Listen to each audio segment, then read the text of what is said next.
On a good day, I might shoot 110. Some of my rascal friends ask me, is that the front nine or the back?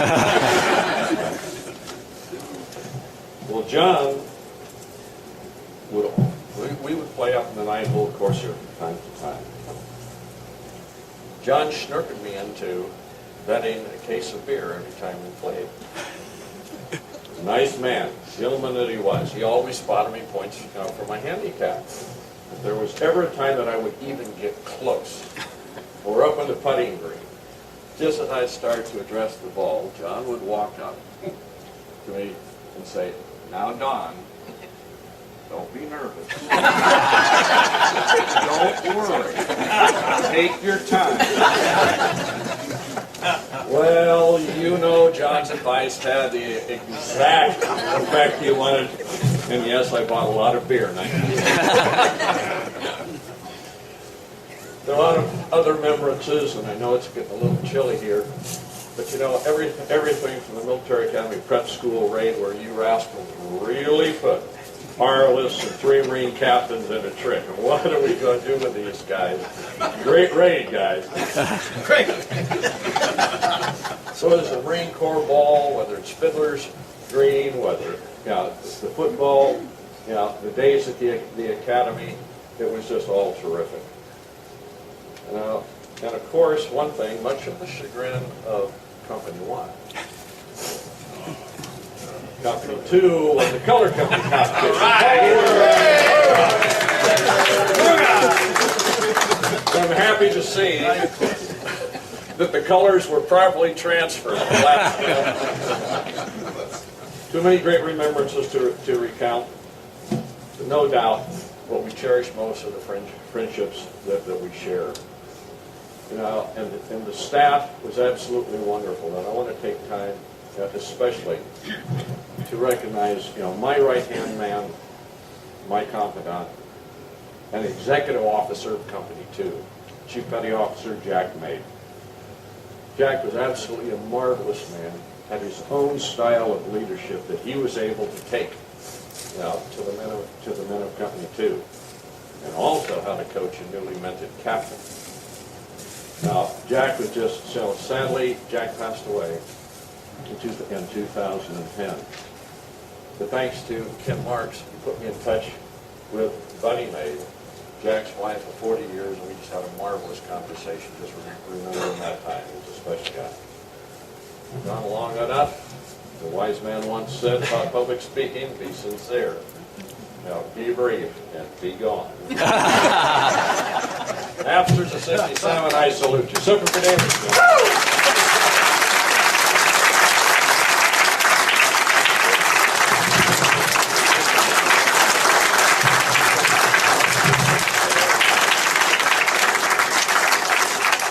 I'd ask my classmates to remain standing.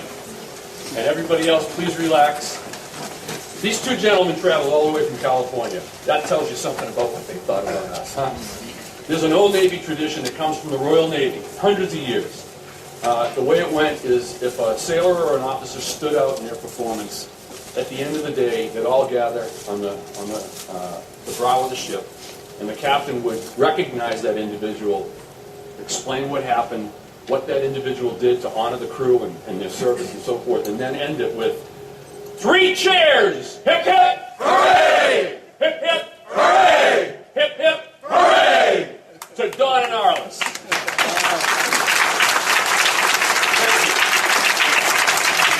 Please be seated.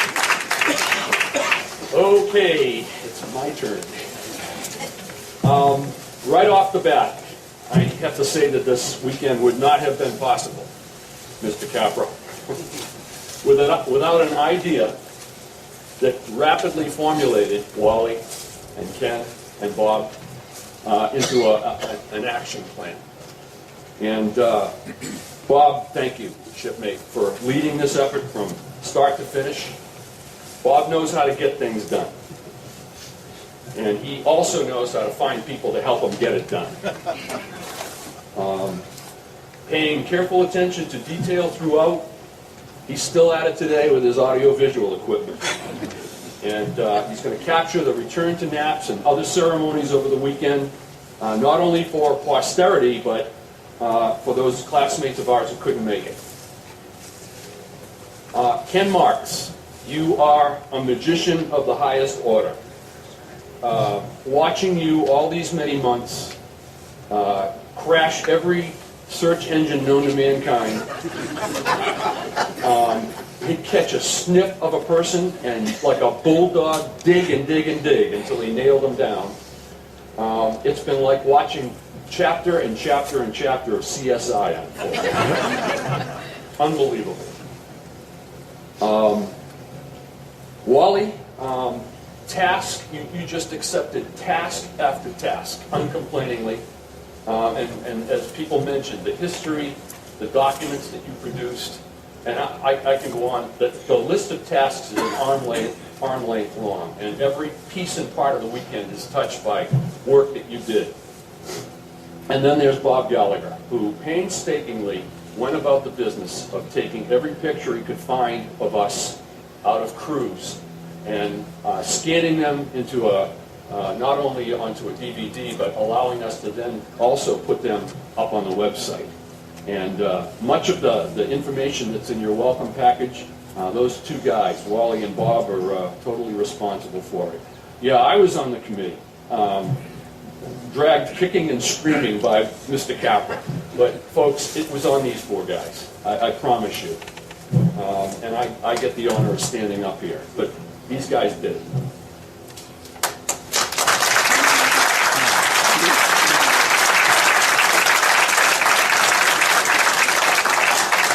I mentioned the website, and I hope you've all had a chance to take a look and continue to enjoy the fruits of that labor of love. Again, I would be remiss if I did not acknowledge two particular gentlemen.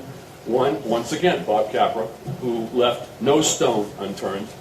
And there's a young man in my company that we recruited to be our webmaster, Ben Reebok, and I probably tell Ben 10 times a day, thank you. He's a wonderful young man. And that website, I think, says it all about organization. Get a nuclear submarine to organize. It'd be a great show. They love checklists. Lastly, I wish to acknowledge the contribution on the part of two other classmates. They were not committee members, but rather men who quickly embraced the cause and stepped forward to assist. Cliff Beckley clawed through his attic to locate the many issues of the Barnacle, among other documents of interest, and all were later scanned by, you know who, Bob Gallagher, posted to the web and included in your welcome packages.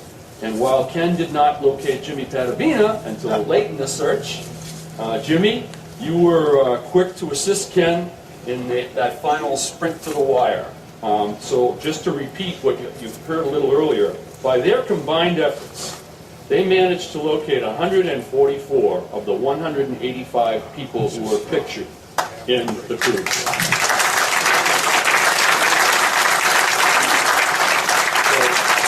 So a special note of thanks to Cliff and Jimmy. Where's Jimmy? Right here. There you go, Jim. Thank you, Jimmy. There you go, Jim. Thanks.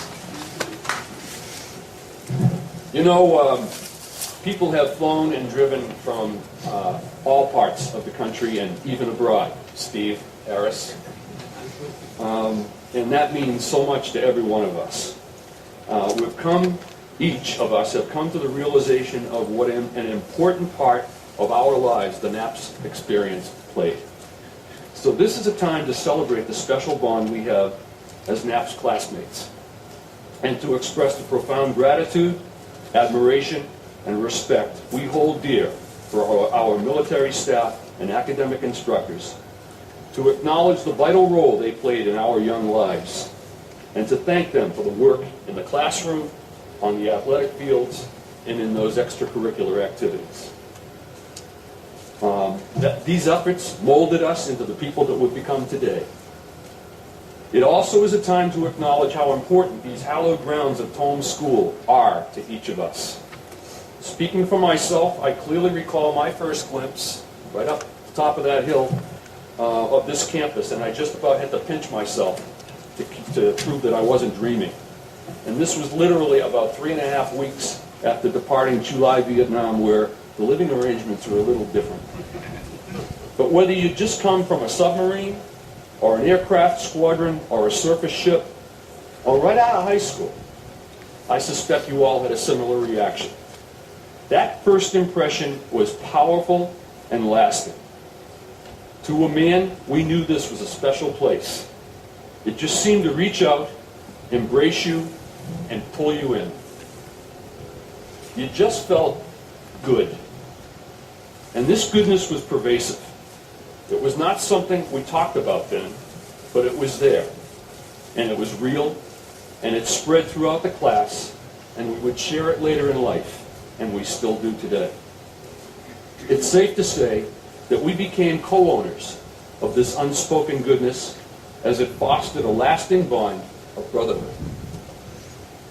Suddenly, and this was said so beautifully by Arliss and Don, suddenly rank and rate mattered little within the walls of Tome Inn and Harrison House, or in the classroom or on the athletic field.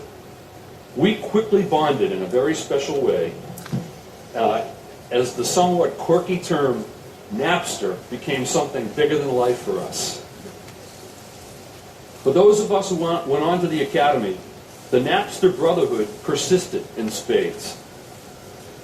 Spread throughout Bancroft Hall by design, we would work hard to stay connected, to look after and encourage one another, and to lament as a team the loss of even one among us. It's hard to explain this feeling, but I recall simply seeing another Napster in the halls or discovering that I would be sharing a semester in class with another Napster. It was just a wonderful feeling. You just felt good about it. And that's what today is all about. That special feeling, that Napster brotherhood. It's as vibrant today as it was back in 1967. I could just see it in your faces last night. The smiles and the handshakes and even the hugs. 45 years later, and we have not skipped a beat.